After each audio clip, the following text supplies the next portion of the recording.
Astaghfirullah. Assalamualaikum warahmatullahi wabarakatuh.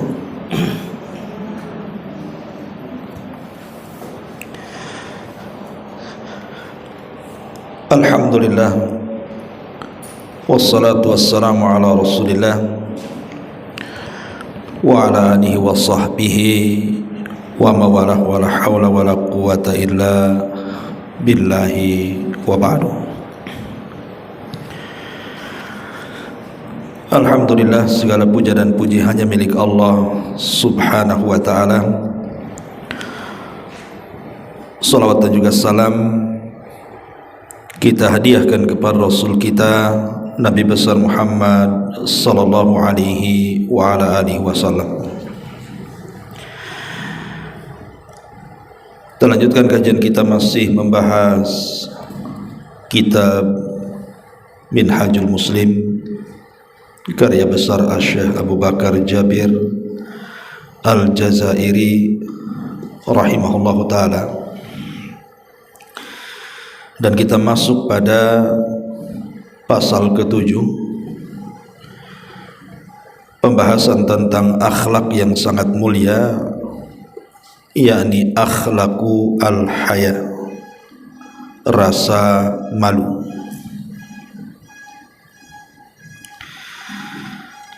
Ma'asyiral muslimin, ma'asyiral muslimat yang dimuliakan Allah subhanahu wa ta'ala.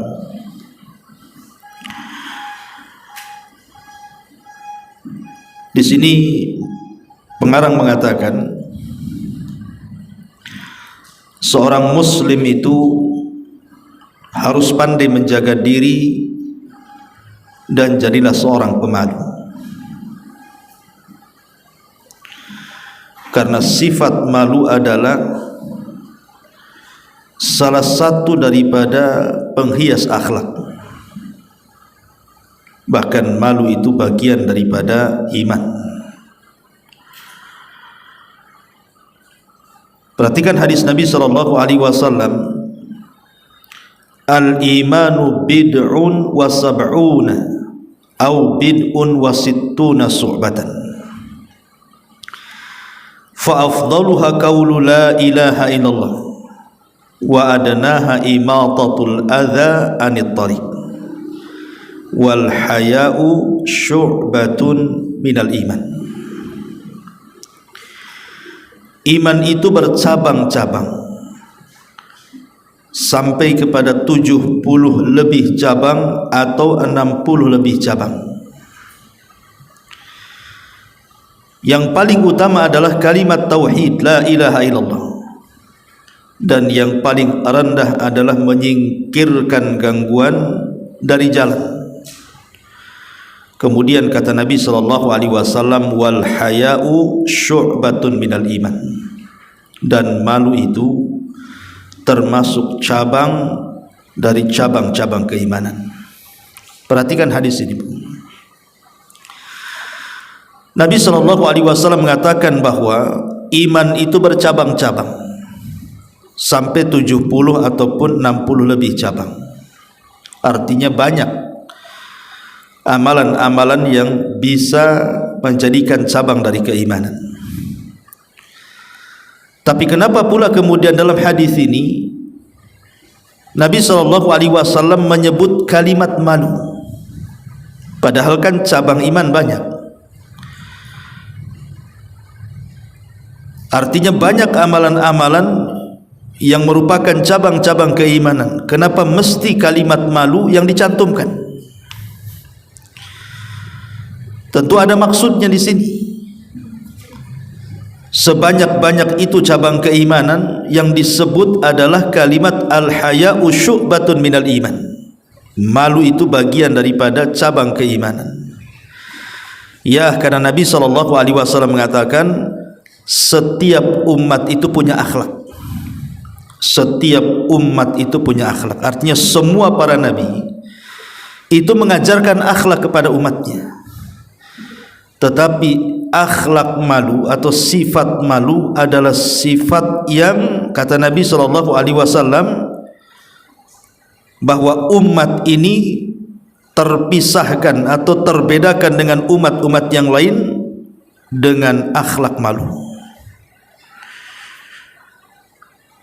Inilah yang kemudian menjadikan Nabi SAW menyebutkan bahwa kalimat malu itu bagian daripada iman, karena semua umat itu punya akhlak, dan akhlaknya umat Islam dilebihkan dari umat-umat sebelumnya adalah malu.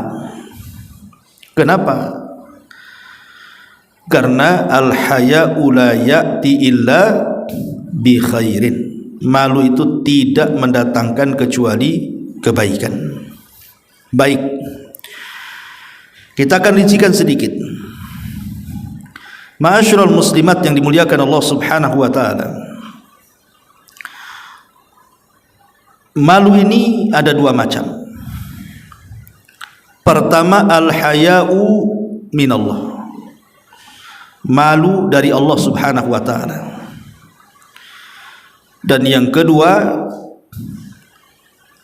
al-haya'u minan nas, malu dari manusia. Adapun malu dari Allah Subhanahu wa taala disebutkan dalam sebuah hadis yang dikeluarkan Imam Ahmad. Nabi SAW mengatakan, Allahu ahaqqu an yustahya minhu minan nas, bahwa malunya kita kepada Allah harus lebih dibandingkan malunya kita kepada manusia. Dalam hadis yang lain yang dikeluarkan Imam At-Tabrani dari Sa'id ibn Yazid Al-Azdi, kata Nabi SAW, usika an tastahyiya minallahi azza wa jalla kama tastahyiya minar rajulis salih min kaumika. Aku wasiatkan kepadamu, kata Rasul, untuk memiliki rasa malu kepada Allah sebagaimana engkau memiliki rasa malu kepada orang saleh dari kaummu.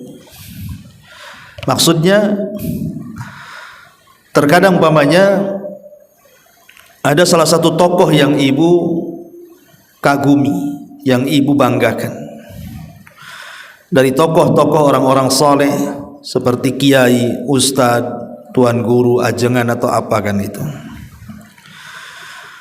Tentu kalau ibu ingin berjumpa dengan tokoh yang ibu kagumi kan tidak mungkinlah ibu akan sembarang datang kan. Tentu pakaiannya pun akan dirapihkan, ucapannya pun akan ditata dengan baik, dan sikapnya pun akan dijaga, takut menyinggung perasaan dan begitu seterusnya.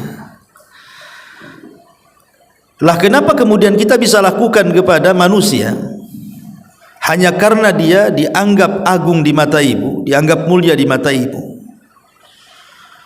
Lah kenapa hal yang sama tidak dilakukan kepada Allah Subhanahu wa taala? Terkadang kita ini ketika sholat sudah tidak punya malu lagi, tempat sudah asal-asalan, pakaian asal-asalan gitu ya, wudu pun asal-asalan, seolah-olah tidak punya malu dengan Allah Subhanahu wa taala. Padahal dengan orang saja yang kita anggap mulia kita bisa malu kepada mereka. Lah kata Nabi SAW, aku wasiatkan kalian agar kalian lebih malu kepada Allah seperti malunya engkau berhadapan dengan orang yang dianggap mulia dari kaummu. Karena bagaimanapun Allah lebih berhak untuk dimalui dibandingkan manusia. Ma'asyiral muslimat yang dimuliakan Allah Subhanahu wa taala, lalu seperti apa malunya kita kepada Allah itu?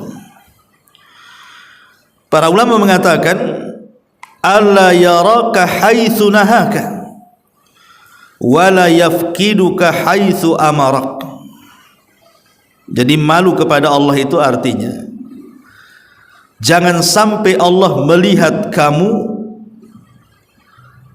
ketika Allah melarang sesuatu, dan jangan sampai kemudian Allah tidak mendapatimu saat Allah memerintahkan sesuatu kepadamu.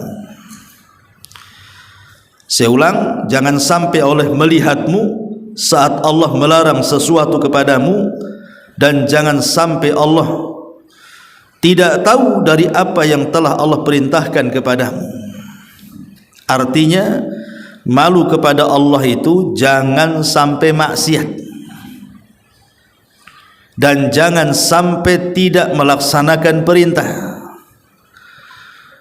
Itulah inti daripada rasa malu kita kepada Allah Subhanahu wa ta'ala.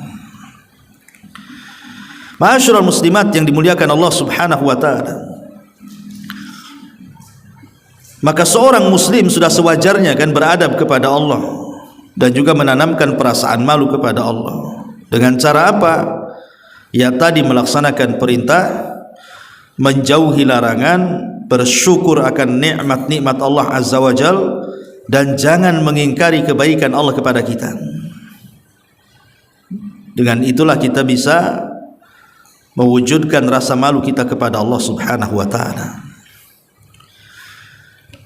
Karena kalau orang sudah punya malu kepada Allah, itu dampaknya akan positif.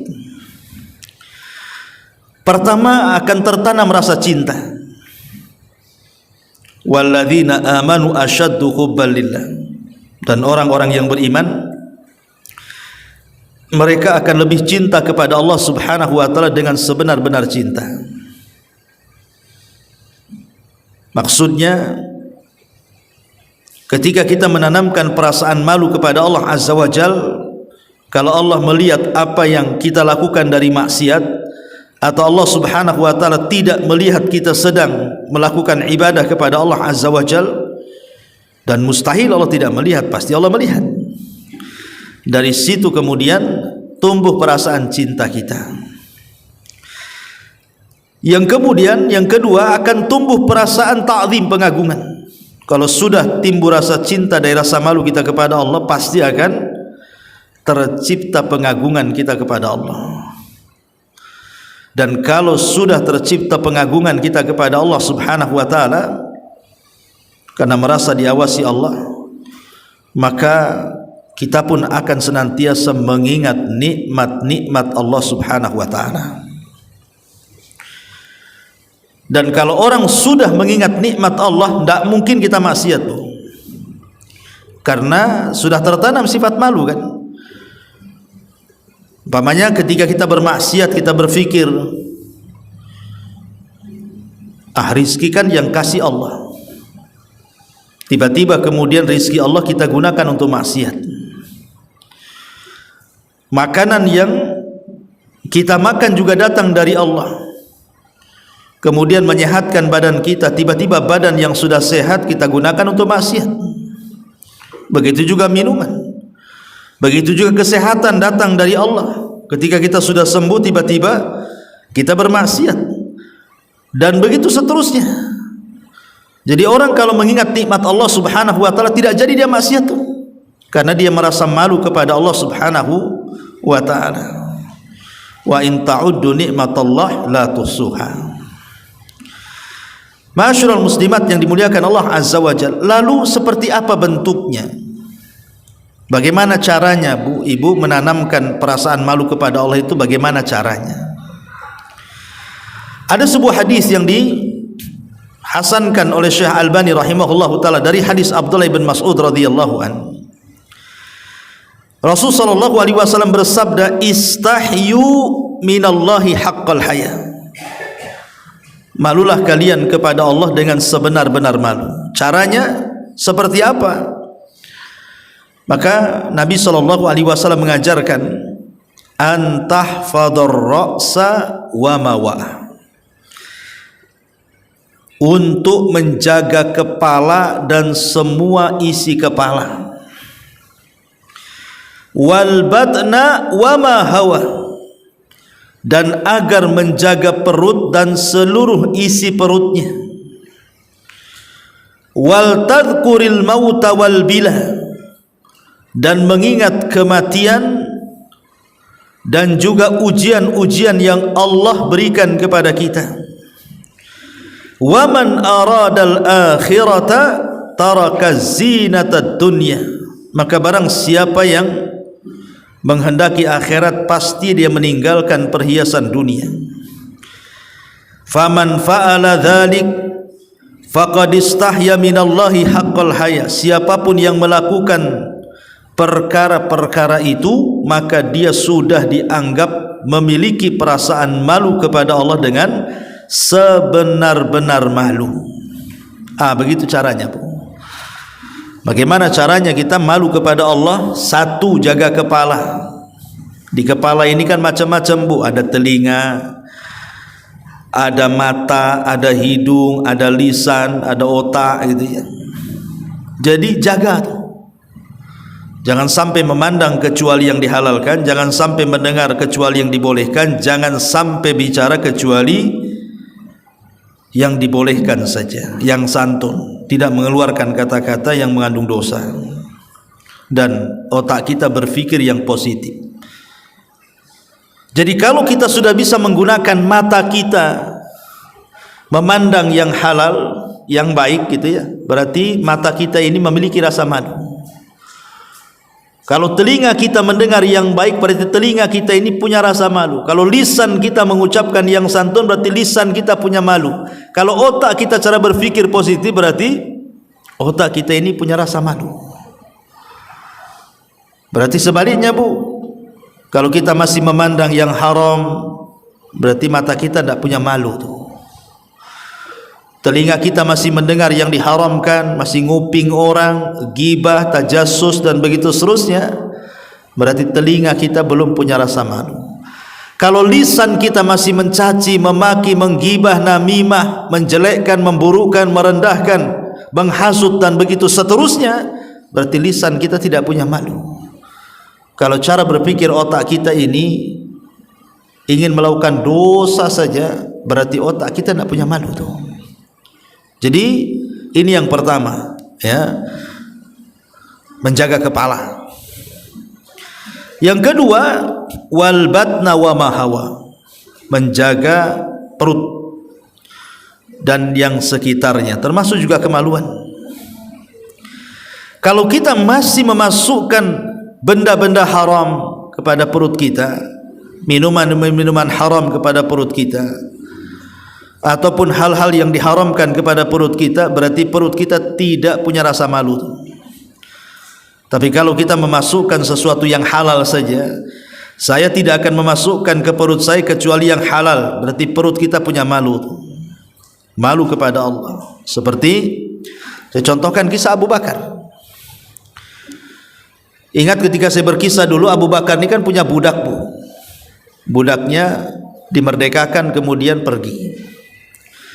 Sudah lama lah budak ini tak ketemu. Tiba-tiba kemudian datang bawa sekresek kurma. Kemudian menghadiahkan kurma itu kepada mantan majikannya Abu Bakar Siddiq radhiyallahu an. Ya, namanya hadiah dari mantan budak yang sudah dimerdekakan, senang saja Abu Bakar. Main ambil kurma itu, main makan. Setelah beberapa butir, terpikirlah bertanya, kau dapat kurma dari mana? Ya. Orang ini mengatakan, ini atakahan ya Abu Bakrin, saya ini pura-pura jadi dukun. Pura-pura, dia bukan dukun tapi pura-pura jadi dukun. Ada orang datang minta diramal, kuramal, betul pula ramalan saya katanya. Dapatlah aku sekresek kurma. Itulah hasilnya katanya. Kaget Abu Bakar. Langsung dia masukkan ke telunjuknya, Bu. Telunjuknya ke dalam mulutnya sampai muntah. Sampai semua isi perutnya keluar. Orang-orang pun mengatakan, Abu Bakar kau mati nanti. Udah biarkan aja lah, udah ketelan. Kata Abu Bakar, sekalipun ruhku harus keluar, bukan makanan yang kumuntahkan saja, ruhku sampai keluar dari mulutku, itu lebih baik daripada Abu Bakar dan keluarganya memasukkan yang diharamkan Allah ke dalam perutnya. Lihat, begitulah orang yang punya rasa malu, Bu. Kalau kita ada kasus orang dikasih makan oleh non muslim, anggap aja daging, enak masakannya, lezat sekali kan. Kemudian udah kenyang, udah dikasih tahu, kamu nggak tahu nggak itu makanan itu? Nggak tahu, itu babi loh. Kira-kira apa yang dilakukan, Bu? Ibu mau kayak Abu Bakar masukkan ke mulutnya, wah gitu ya? Mana ada. Ya sudahlah, ya sudah masuk, mau apa lagi katanya. Itu nggak punya malu bu. Udah masuk mau diapakan lagi? Yang lebih parah ya enggak apa-apa, enak aja katanya. Lebih parah lagi. Yang lebih parah lagi ada lagi enggak? Itu udah enggak punya malu lagi kalau udah kayak gitu. Jadi ini yang kedua, wal batna wa ma hawa. Yang ketiga, wal tadhkuril mauta wal bila. Mengingat kematian. Bentuk rasa malu kita kepada Allah itu mengingat kematian dan juga mengingat al-bila. Bencana-bencana, ujian-ujian, musibah-musibah, ingat. Supaya kalau dengan ingat kematian, dengan ingat musibah bu, maka kita akan ingat yang menciptakan kita, sehingga kita tidak sombong. Orang yang sombong itu karena merasa dia kuat, merasa dia kaya, merasa dia tinggi pangkat dan jabatannya. Ketiga-tiga perkara yang dicabut oleh Allah Azza wa Jalla. Allah mencabut kekuasaannya, Allah mencabut hartanya, Allah mencabut kesehatannya sehingga dia sakit parah kan bu. Apa yang disombongkan coba? Kalau ingat ke situ jadi malu dia. Rupanya tidak ada apa-apanya kita, ini semua milik Allah. Inna lillahi wa inna ilaihi raji'un. Wa man aradal akhirata taraka zinatal hayatid dunya. Kata Rasul, barang siapa yang menginginkan akhirat pasti dia akan meninggalkan perhiasan dunia. Maka siapapun yang melakukan itu semua, maka dia telah memiliki rasa malu dari Allah Azza wa Jalla. Ini yang pertama. Yang kedua, inilah yang kita bahas, malu terhadap manusia. Malu terhadap manusia. Ingat, malu itu bu, adalah akhlak yang sangat baik. Karena malu itu yang mendorong seseorang berbuat baik, seseorang menjaga kehormatan, dan seseorang berusaha untuk menjaga akhlak yang terpuji.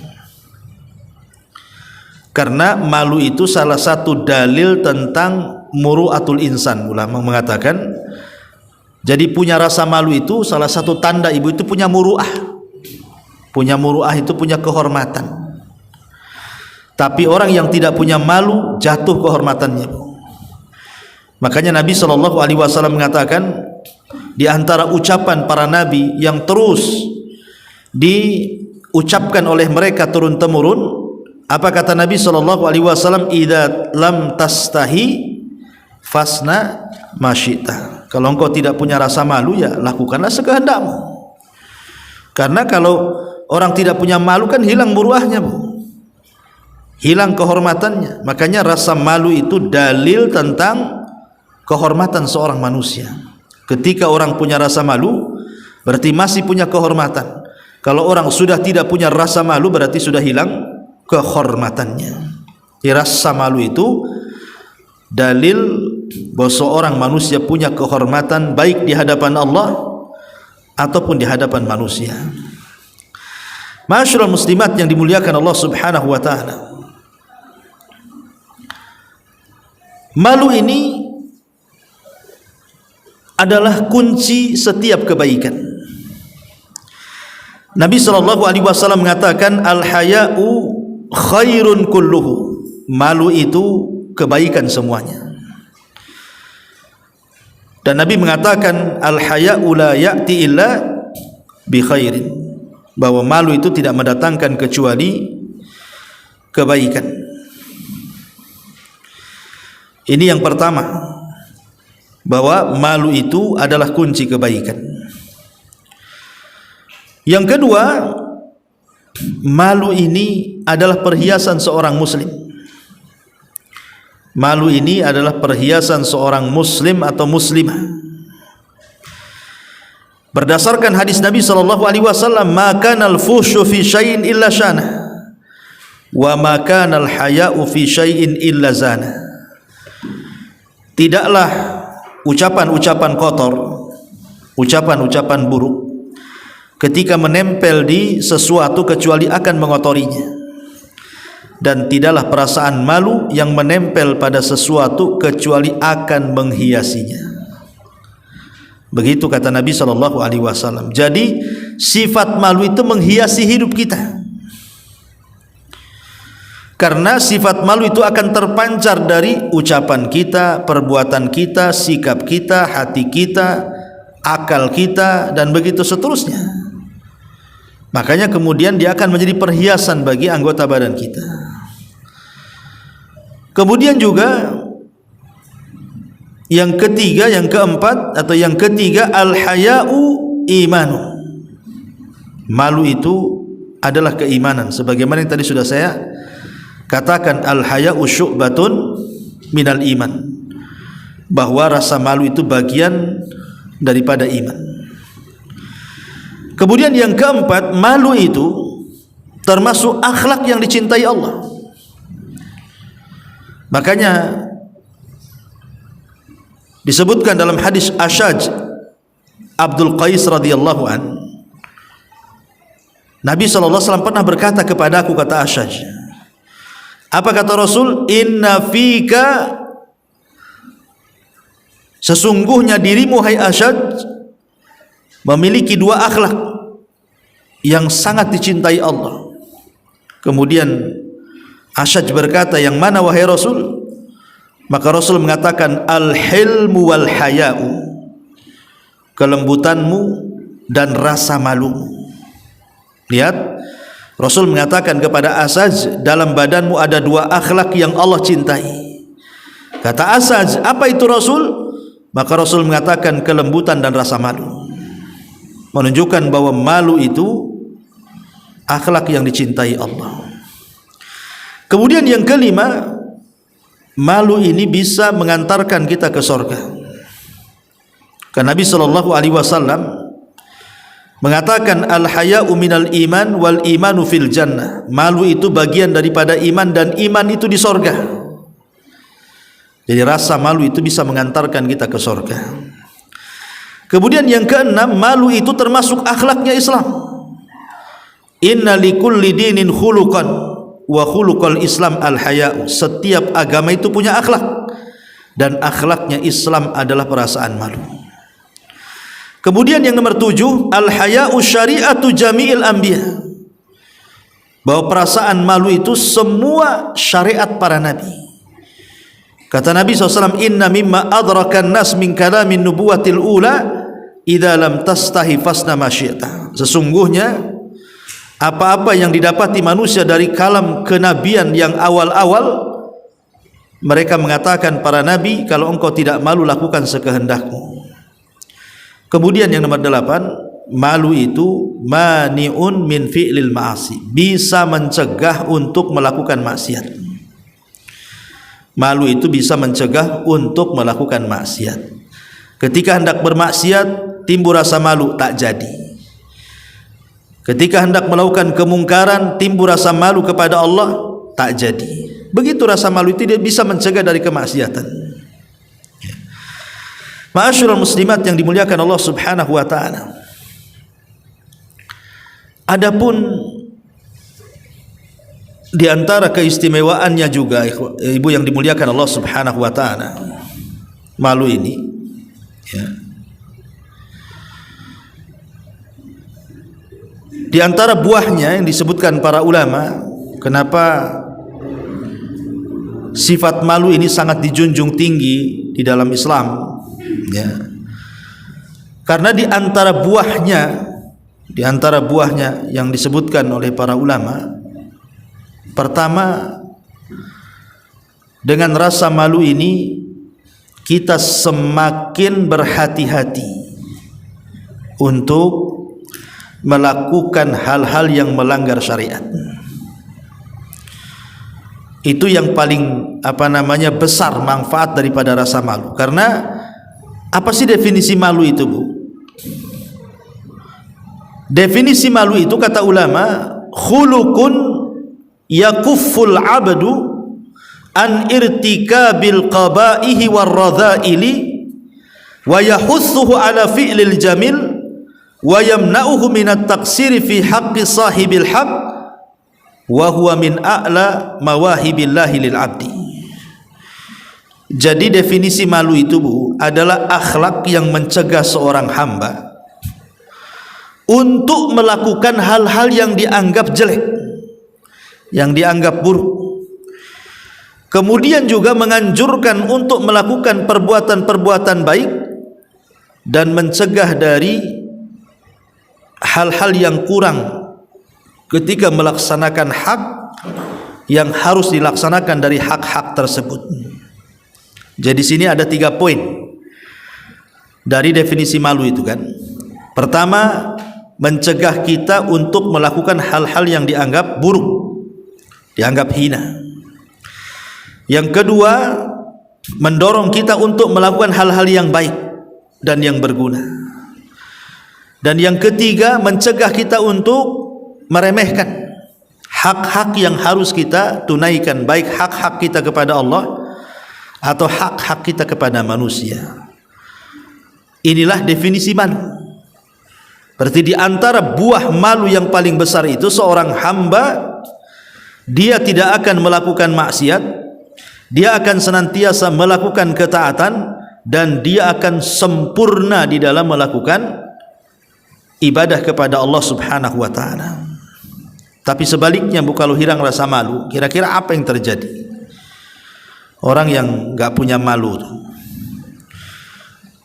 maka di antara yang membahayakan orang kalau sudah hilang rasa malu itu, pertama, dia tidak peduli dengan dosa,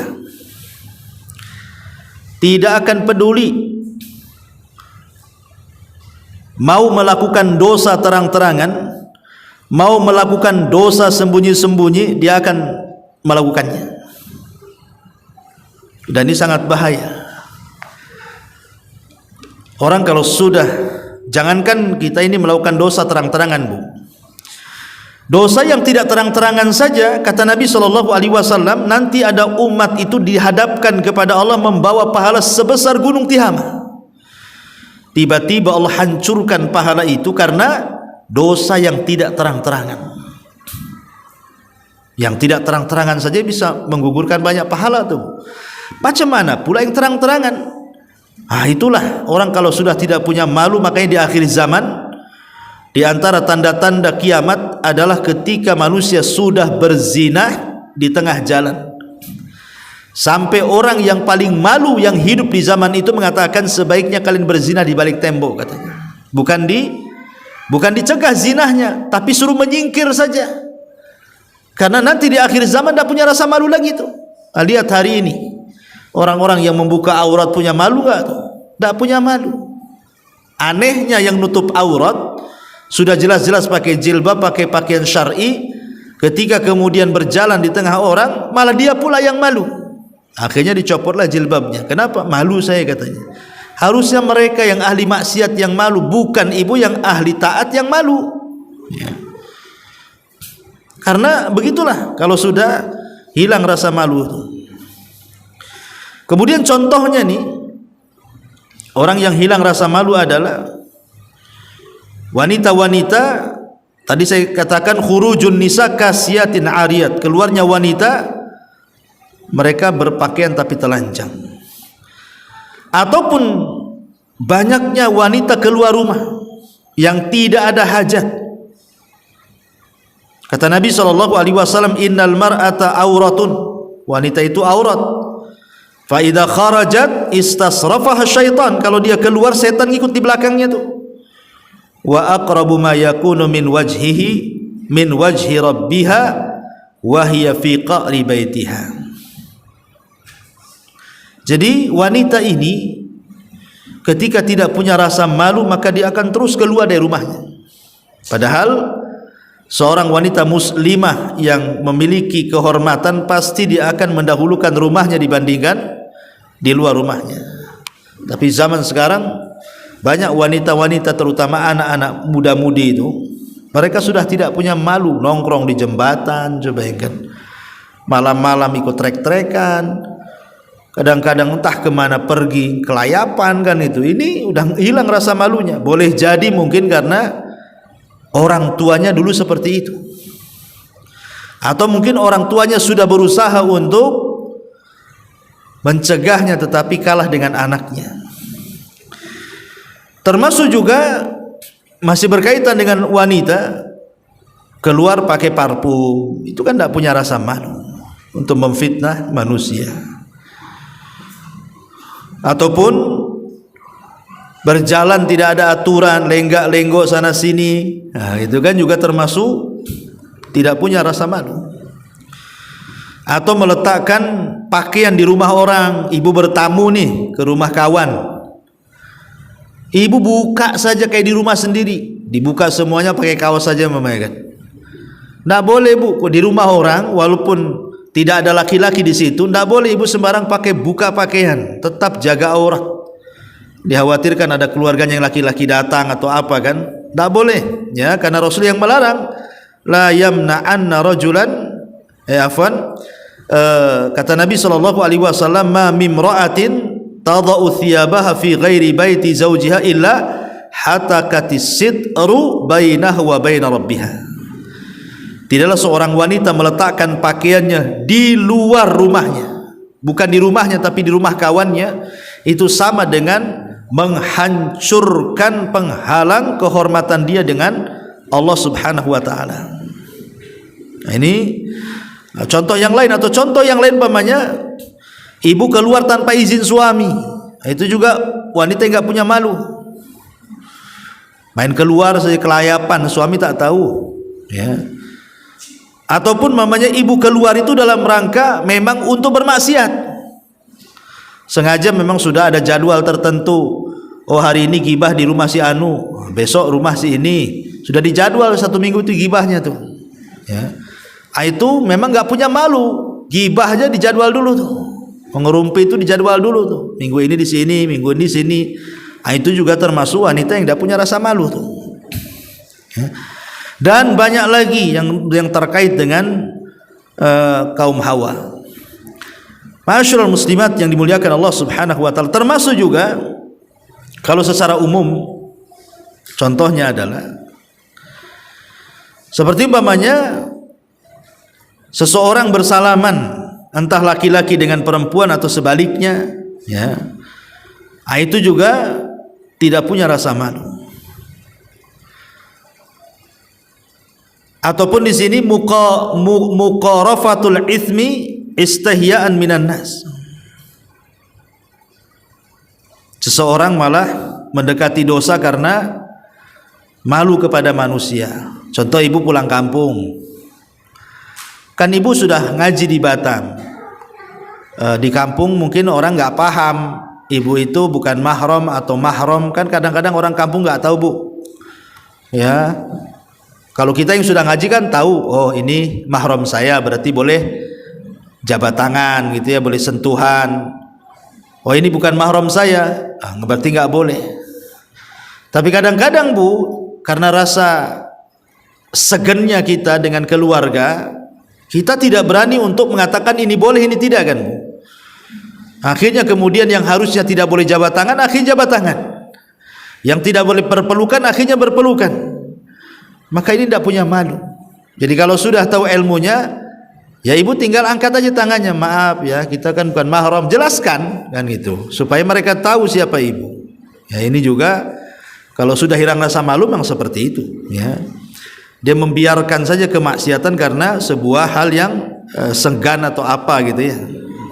Intinya kalau tidak punya rasa malu itu hilang semua kebaikan. Tapi kalau orang masih punya rasa malu berarti masih banyak kebaikan.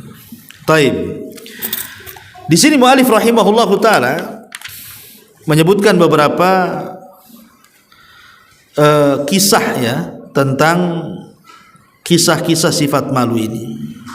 Contohnya di sini adalah kisah Usamah ibn Zaid, kesayangan Nabi SAW, ketika meminta syafaat kebebasan hukum bagi seorang yang melakukan kejahatan. Jadi ada seorang wanita pejabat itu nyuri ceritanya bu. Wanita ini mencuri dan barang yang dicurinya sudah harus mengharuskan potong tangan. Cuman karena dia anak pejabat di zaman itu, anak kabilah, anak tokoh kabilah, jadi orang-orang pun merasa kasihan, jangan dipotong lah, itu kan anaknya tuan kabilah ini, tuan kabilah itu, jangan, kasihan. Cobalah lobi Nabi jangan sampai dipotong tangannya. Akhirnya kemudian orang-orang pun teringat Nabi itu punya anak angkat namanya Zaid ibn Harithah. Dan Zaid ibn Harithah itu orang yang sangat dicintai Nabi, dan dia punya anak namanya Usama bin Zaid, cucu angkat Nabi. Dan cucu angkat Nabi pun sangat disayang Nabi. Jadi akhirnya kemudian orang-orang datang kepada Usama bin Zaid, ya Usama, bisa enggak engkau ngomong sama Nabi? Bisa enggak, jangan dihukum gitu ya. Maka akhirnya Usama pun datang kepada Rasul melobi dan mengatakan, ya Rasul, janganlah, dia kan anak pejabat, maafkan sajalah atau bayar diat atau gimana gitu ya. Rasul marah dan mengatakan, atashfa'u fi haddin min hududillah ya Usama, wallahi law saraqat fulanatun laqata'tu yadaha. Dan riwayat, law saraqat Fatimatu binta Muhammadin laqata'tu yadaha. Hei Usama, apakah engkau akan memberi syafaat, meminta kebebasan hukum bagi seseorang pada masalah hukum Allah? Demi Allah, jika perempuan fulanah mencuri, pasti kupotong tangannya. Dalam riwayat, demi Allah, kalau Fatimah putriku mencuri, tetap kupotong tangannya.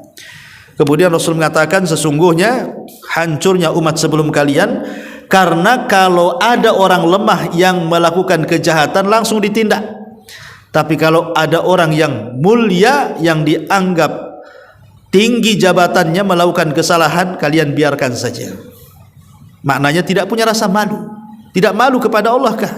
Ya. Nah, ini juga salah satu bagaimana ketegasan Nabi SAW untuk mengajarkan sifat malu kita kepada Allah Subhanahu wa ta'ala. Ma'asyiral muslimat yang dimuliakan Allah Subhanahu wa ta'ala.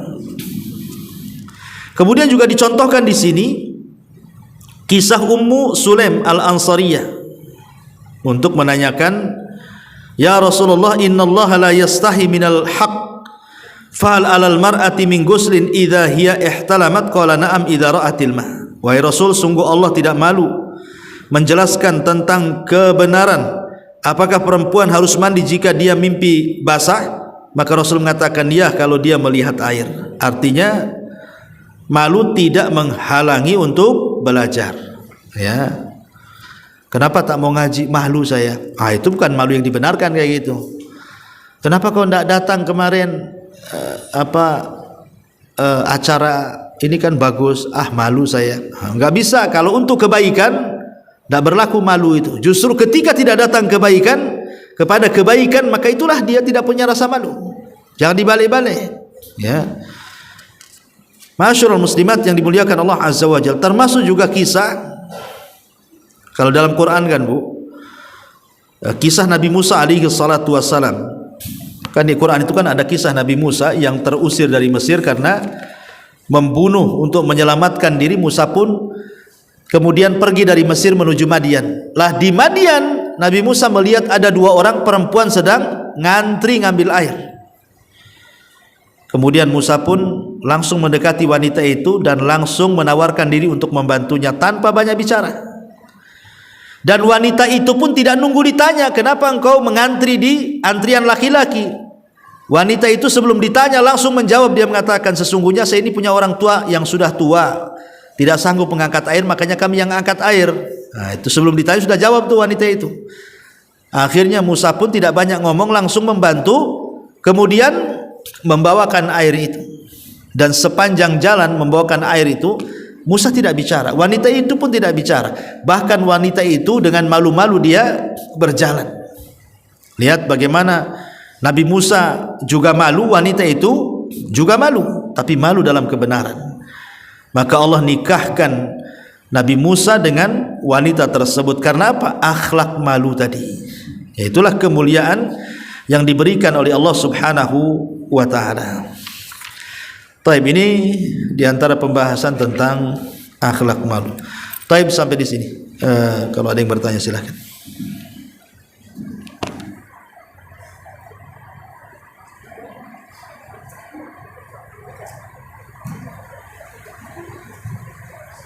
Ya. Ada perbedaan antara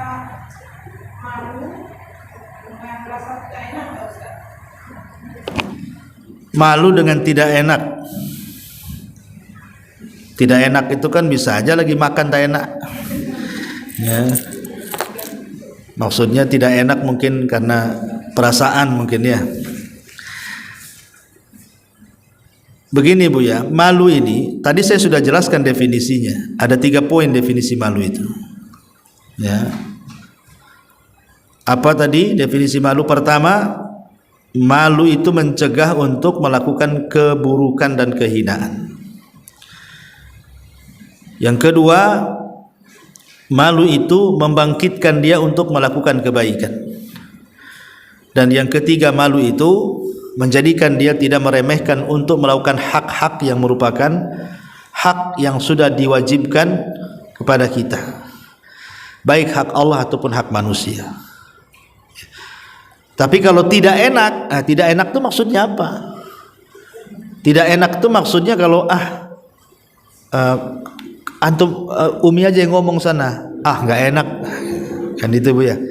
Kamu aja yang nasihati, nggak enak gitu ya. Nggak enak dengan malu beda. Kalau dia malu justru dia menasihati, karena kalau tidak nasihati bahaya nih. Jadi kalau tidak enak malah nggak nasihati, kalau punya rasa malu malah dinasihati, terbalik-balik kan gitu ya. Yang satu ke barat, satu ke timur. Karena dia antara definisi malu mendorong dia untuk melakukan kebaikan. Kalau tidak enak, kecuali kalau tidak enaknya itu disuruh untuk maksiat, dia bilang tak enak, itu malu namanya. Ayo kita gibah rame-rame yuk, nggak enak, itu punya rasa malu tuh Bu. Ayo kita gibah rame-rame, tak enak kenapa? Ada si Anu, coba nggak ada si Anu saya mau gibah sama dia. Itu nggak jelas kalau itu. Nah, jadi lihat diri konteksnya tak enak itu apa. Tapi yang jelas kalau malu itu sudah jelas definisinya. Ya, malu itu sudah jelas definisinya, mencegah untuk melakukan keburukan, terdorong untuk melakukan kebaikan, dan dia berusaha untuk tidak mengurangi hak-hak dia baik kepada Allah atau kepada hamba-hambanya. Wallahu a'lam. Taib. Ustaz bertanya, apakah membuka HP suami tanpa izin dan setelah membukanya ada sesuatu yang menyakitkan hati istri, apakah termasuk tajasus? Bagaimana untuk tidak melakukan hal itu karena selalu seperti ada dorongan untuk membukanya? Iya, tajasus Bu. Ya, sebaiknya jangan dilakukan. Sebab kalau dilakukan dan ibu tahu, itu bukan semakin mengobati, tapi semakin menyakiti. Sakit di atas sakit namanya Bu. Curiga dengan HP suami itu sudah sakit. Tiba-tiba kemudian ketahuan, apa nggak makin sakit Bu? Itu sakit di atas sakit namanya. Jadi ibu doakan sajalah suami itu, karena wala taziru waziratun wizra ukhra. Dosa suami itu ibu nggak akan tanggung. Suami melakukan dosa, urusan dia dengan Allah. Ibu melakukan kewajiban ibu selaku suami, ada pahalanya sendiri di sisi Allah. Karena tidak semua keluarga itu semua masuk surga Bu. Ada yang satunya ke neraka, ada satunya ke surga. Kayak Fir'aun ke neraka, Asia ke surga. Nabi Nuh dengan istrinya terbalik, Nabi Nuh ke surga, istrinya ke neraka. Ya, jadi rumah tangga itu ada dua-duanya ke neraka. Abu Jahal, Abu Lahab, istri-istrinya masuk neraka gitu ya. Keluarga Nabi semua masuk surga. Jadi dalam keluarga itu Bu, ya memang begitu. Ibu tidak memegang hati suami, yang memegang hati suami itu Allah. Suami itu kalau mau dia bisa berpura-pura di depan ibu kan. Bisa aja suami itu, namanya dia di luar. Mungkin dia punya HP 2, yang satu dibawa masuk, yang satu di tong sampah, keluar diambil lagi. Ibu mana tahu? Ya kalau dia mau kan seperti itu. Kalau main cantik kan itu ya bahasanya. Tapi kadang-kadang karena suami ini masih sayang juga dengan ibu, tetap aja HP-nya dibawa pulang. Dia nggak sembunyikan kan. Entah mana si ibu tak tahu ya. Tapi yang jelas bahwa tajasus itu tetap tidak boleh. Kewajiban seorang istri tetap dalam posisi melaksanakan haknya. Sudahlah, ibu itu selaku istri, apa hak yang ibu harus lakukan? Dengan terus menyempurnakan, karena tujuan rumah tangga itu, ibu mencari sorga. Rumah tangga itu kan ibarat perahu, Bu. Kalau perahunya lurus ke sorga, naik aja lah terus, ya. Tapi kira-kira ini kok udah belok-belok nih perahunya, tinggal turun lah, apa susahnya? Ya, naik perahu lain. Ya. Jadi karena rumah tangga itu, ya. Tapi kalau memang perahu yang bocor-bocor masih bisa ditembel, ya ditembel. Maksudnya kan masih bisa. Ini nahkodanya ini nampaknya lagi mabuk nih. Ini kalau nggak disadarkan nih makin belok. Ibu perbaiki nahkodanya. Yang bolong-bolong tembel kapalnya. Ya, kalau mau sabar seperti itu. Karena bagaimanapun rumah tangga kan bukan tujuan, Bu. Rumah tangga itu wasilah, ingat. Ini harus ditanamkan pada setiap keluarga. Rumah tangga itu bukan tujuan. Rumah tangga itu wasilah, sebab kita masuk surga. Sehingga karena itu sebab ibu fokuskan kepada tugas. Tugas ibu selaku istri yang membawa ibu ke surga apa? Ya. Sebab tajasus dalam rumah tangga itu salah satu waswas syaitan, Bu. Pertama, setan akan waswasi ibu. Ya, periksa tuh HP, mencurigakan. Datang setan masuk. Ya. Kemudian pas bangun malam kerangkring, padahal alarm, tapi ibu sudah suudzon dulu kan. Jangan-jangan ada yang nelpon, padahal alarm tuh. Ya, orang kalau sudah was-was itu yang bunyi-bunyi apa saja pasti dimasukkan ke kecurigaan. Ya. Tapi kalaupun memang betul, anggaplah betul, kita tidak meragukan banyak suami yang kurang ajar, yang nggak punya akhlak banyak, Bu, ya kan. Sebagaimana banyak juga suami yang baik, istrinya yang kurang ajar. Ya. Tapi kita tidak meragukan banyak suami-suami yang seperti itu. Tapi sekarang, apakah kemudian membuka HP suami tanpa izin itu tajasus? Iya, tajasus. Tak boleh. Karena masing-masing punya privasi. Ya, ibu punya privasi, suami juga punya privasi. Lalu kalau ibu mengatakan enak kali, Ustadz saya sudah setia, dia pula tak setia dengan saya. Ya. Ibu, kalaupun ibu membuka HP kemudian ketahuan, apakah kemudian suami bisa ibu taklukkan dengan ketahuannya? Apakah suami itu makin sadar akhirnya mau balik ke ibu? Belum tentu, Bu. Ada suami makin ketahuan makin marah dia, ketahuan belangnya. Ya. Makin emosi, makin akhirnya melakukan hal-hal yang di luar batas. Karena saya pernah laporan ke saya, Bu, ini suami ini kurang ajar bahasanya kan. Istri dah tahu. Ketika istri diam-diam saja, ya rumah tangga jalan biasa kan itu. Jadi cobalah istri ingin menasihati suami, karena sudah tahu belangnya, akhirnya apa? Handphonenya disadap. Kemudian suami lagi tidur diambil, kemudian dikirim ke handphone dia. Besoknya dikasih tahu suaminya, Bu. Apa suami bisa sadar? Tidak. Dipukuli istrinya malah. Makin ketahuan makin dipukul. Harusnya kan makin ketahuan kan harusnya kan sadar tuh. Enggak juga. Karena tidak semua tipe-tipe suami itu yang, kecuali yang dirahmati Allah ya, suami-suami yang soleh ya. Ini kan cerita suami yang jahat kan gitu. Dia malah ketahuan malah dia marah gitu.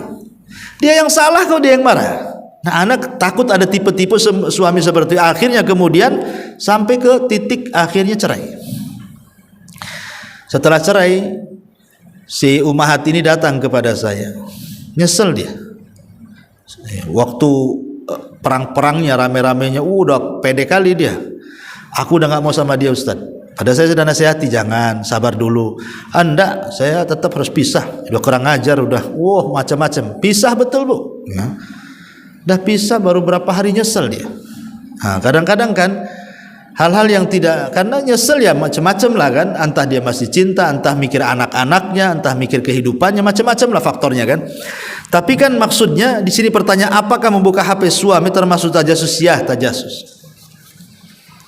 Kalau gitu enak sekali dengan suami nggak dipantau. Ibu bukan malaikat raqib atid, Bu. Ya, itu sudah ada tugasnya. Ya, yang catat suami itu sudah ada malaikat.